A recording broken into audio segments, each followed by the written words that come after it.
Hello students and welcome to the biology solutions of the first P set of this particular session. Here we will be discussing the biology section of class 10. So question number 31, the filtration units of kidney are called. So the basic unit of filtration which is present in the kidneys in the excretory system of humans, that is called to be nephrons. तो इसका मतलब question number 31, the correct answer here should be option B, nephrons. Now question number 32, the substance which builds up in muscles during vigorous exercise and may cause cramps is called. So when we are vigorously performing exercises, what will happen is your muscles, they are going to switch momentarily for anaerobic respiration, and a product of this anaerobic respiration in the muscles, that tends to be lactic acid. And यही lactic acid जब ज़्यादा time के लिए muscles में accumulate हो जाता है, this accumulation eventually results in some painful cramps. तो इसका मतलब question number 32, the correct answer should be option C, lactic acid. Now question number 33, ये plant hormone से related है. The main effect of cytokinin in plants is to. So cytokinins, they are a proper growth inducing hormone. और इसका जो नाम हो रहा है ना cytokinin, so cytokinin that is derived from the word cytokinesis which literally means cell division. तो इस हार्मोन का नाम ही सेल डिवीजन से रिलेट हो रहा है, तो इसका मतलब इसका मेजर फंक्शन क्या होने वाला है? टू प्रमोट और to stimulate cell division in the plant parts. So question number 33, the correct answer should be option D. Now question 34, assertion reason हो रहा है. Assertion, brain is a delicate organ which is protected from injury. तो पूरे human nervous का जो control and coordination हो रहा है, उसका जो मेजर कमांड सेंटर है वो कौन हो रहा है? That is the brain. तो इसका मतलब ब्रेन क्योंकि ये इंपॉर्टेंट है plus it's a very delicate organ, we need to make sure that it is well protected. तो इसका मतलब assertion वाला जो statement है that is true. Reason, the bony box protects brain from any shock. तो ये जो bony box की बात हो रही है, the skull or the cranium, yes, the brain is present inside the skull and the skull or the cranium, it protects the brain. लेकिन यहाँ पे स्पेसिफिकली बोला है from any kind of shock. तो ये जो शॉक एब्जॉर्बिंग वाला काम हो रहा है ये क्रैनियम नहीं कर रहा है. तो cranium, this is this outer most bony structure that we have, लेकिन उसके under you have the presence of certain fluids and tissues जो क्या कर रहा है, ये शॉक एब्जॉर्प्शन वाला काम कर रहा है. तो मतलब क्रैनियम डायरेक्टली ये काम नहीं कर रहा है. So what is happening in this question is assertion, this statement is true, but reason, directly correct statement यहाँ पे नहीं हो रहा है. So इसका मतलब assertion is true and reason is false. Hence question number 34, the correct answer should be option C. Now question number 35, human reproduction related है. When the fetus is growing inside the uterus, it needs nutrients. Which part provides these nutrients? So mother का body और fetus, जो growing fetus है, उसके बीच में जो एक कनेक्शन बनेगा जिसके थ्रू न्यूट्रिएंट्स मदर के ब्लड से फीटस तक लेके जाया जाता है, that particular connection we have, that is called to be the placenta. So placenta is the tissue जो ये न्यूट्रिएंट ऑक्यूपाई करने में हेल्प करा रहा है for the fetus. That is why question number 35, the correct answer should be option B. Now question 36, human offspring's sex is determined by which particular process? तो humans में दो टाइप के sex chromosomes हो रहे हैं, X and Y.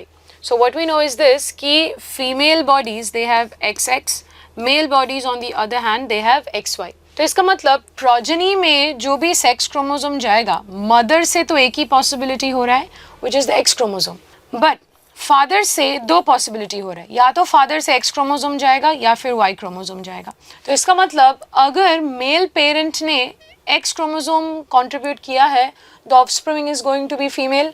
अगर male parent ने Y chromosome contribute किया है, the offspring is going to be male. So इसका मतलब ह्यूमंस में जो सेक्स डिटर्मिनेशन हो रहा है ये किसके थ्रू हो रहा है? This is through the father's sex chromosome. That is why question number 36, the correct answer should be option A. Now question number 37, which of the following scientists gave the principles of inheritance? So principles of inheritance, the three major principles that we have, law of dominance, law of segregation and law of independent assortment. So using his pea plant experiments, ये तीनों basic principles किसने propose किए थे? They were proposed by Gregor Mendel. So question number 37, the correct answer should be option C, Mendel.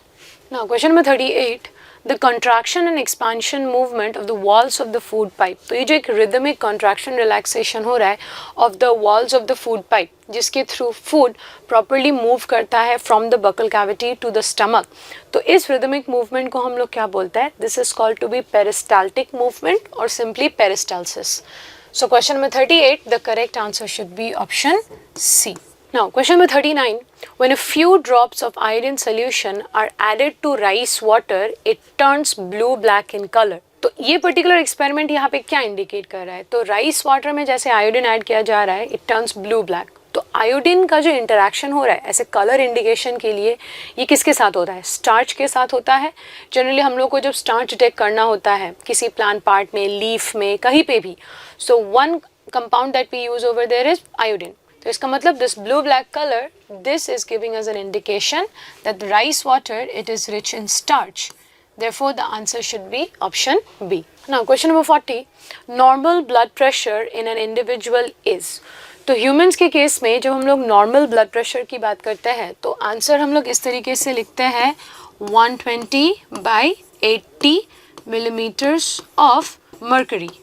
Yes, अब इसमें से जो 120 जो अपर लिमिट हम लोग यहाँ पे लिखते हैं, this is for the systolic pressure, while 80 जो लोअर लिमिट हम लोग लिखते हैं, this is going to be for diastolic pressure. तो 120/80 ये नंबर्स तुमको याद रहेंगे, बट साथ ही याद रखना 120 that is systolic, 80 that is diastolic, it can not be flipped. So इसका मतलब question number 40, the correct answer should be option A. Now question number 41, double circulation is present in. So what is happening in double circulation? There is a clear distinction for the vessels or the sites for oxygenated and deoxygenated blood. And ये जो दो type का blood हो रहा है ये heart से एक एक करके पास करेगा। तो इसका मतलब टोटल बॉडी का जो ब्लड हो रहा है वो हार्ट के थ्रू 2 बार पास हो रहा है, हेंस डबल सर्कुलेशन। तो ये जो डबल सर्कुलेशन का प्रोसेस हो रहा है उसके लिए heart has to be designed accordingly. There should be 2 sides, left and right. Along with that दोनों साइड्स में हमें 2-2 चेम्बर्स चाहिए, एट्रियम एंड वेंट्रिकल। तो इसका मतलब टोटल अभी हार्ट में चेम्बर्स कितने हो गए? 4। एक 4 चेम्बर्ड हार्ट प्रॉपरली बनना चाहिए। तो ऐसा 4 chambered heart and eventually leading to double circulation, ये ऑब्जर्व किया जाता है in case of aves which are birds and in mammalia which are simple mammals. तो इसका मतलब मैमल्स एंड बर्ड्स इन दोनों में ये ऑब्जर्व किया जाएगा। So correct answer should be option D, both B and C. Now question number 42, a cross between a tall pea plant, homozygous tall pea plant है, and a short pea plant, again homozygous short plant है। इसका result क्या हो रहा है? जितना भी इनके ऑफस्प्रिंग्स थे, all of them they tend to be tall. So इसका मतलब टॉल एंड ड्वार्फ या टॉल एंड शॉर्ट के बीच में जब यहाँ पे क्रॉस हो रहा है तो इसकी वजह से जो डॉटर जनरेशन है, all of them are tall, none of them are short in nature. तो इसका मतलब ये किस वजह से पॉसिबल हो पाया? कैपिटल टी अगर हम लोग देख रहे हैं एंड स्मॉल टी, इस क्रॉस का जो रिजल्ट होगा that is going to be heterozygous capital T small T. So even after having small T allele, express तो वो नहीं कर पा रहा है, शॉर्टनेस एक्सप्रेस नहीं हो पा रहा है।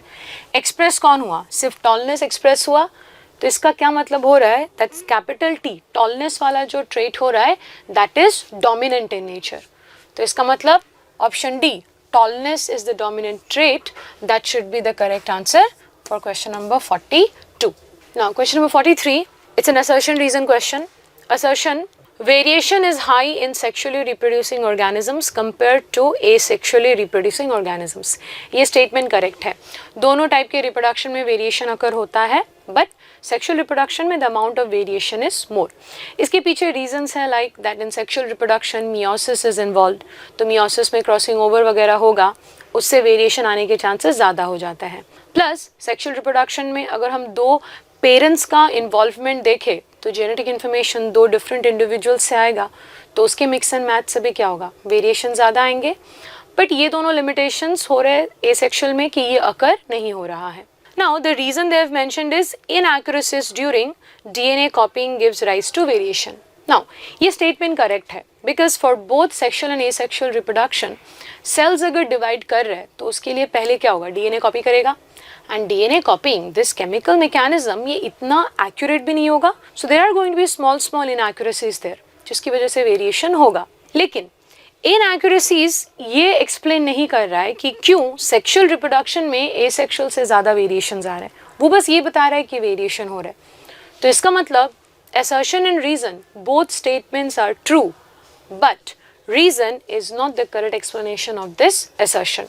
Therefore, question number 43, the correct answer should be option B. Now, question number 44, when air is blown from mouth into a test tube containing lime water, the lime water turned milky. तो lime water के साथ जैसे हम लोग exhale कर रहे हैं, the thing we are exhaling is carbon dioxide जो उसके साथ interact कर रहा है। तो कार्बन डाइऑक्साइड की इंटरेक्शन की वजह से उसमें एक कलर चेंज आ जाता है, the lime water is eventually turning milky. तो ये इंडिकेशन हो रहा है the presence of carbon dioxide in the air that you are exhaling. So question number 44, the correct answer should be option D.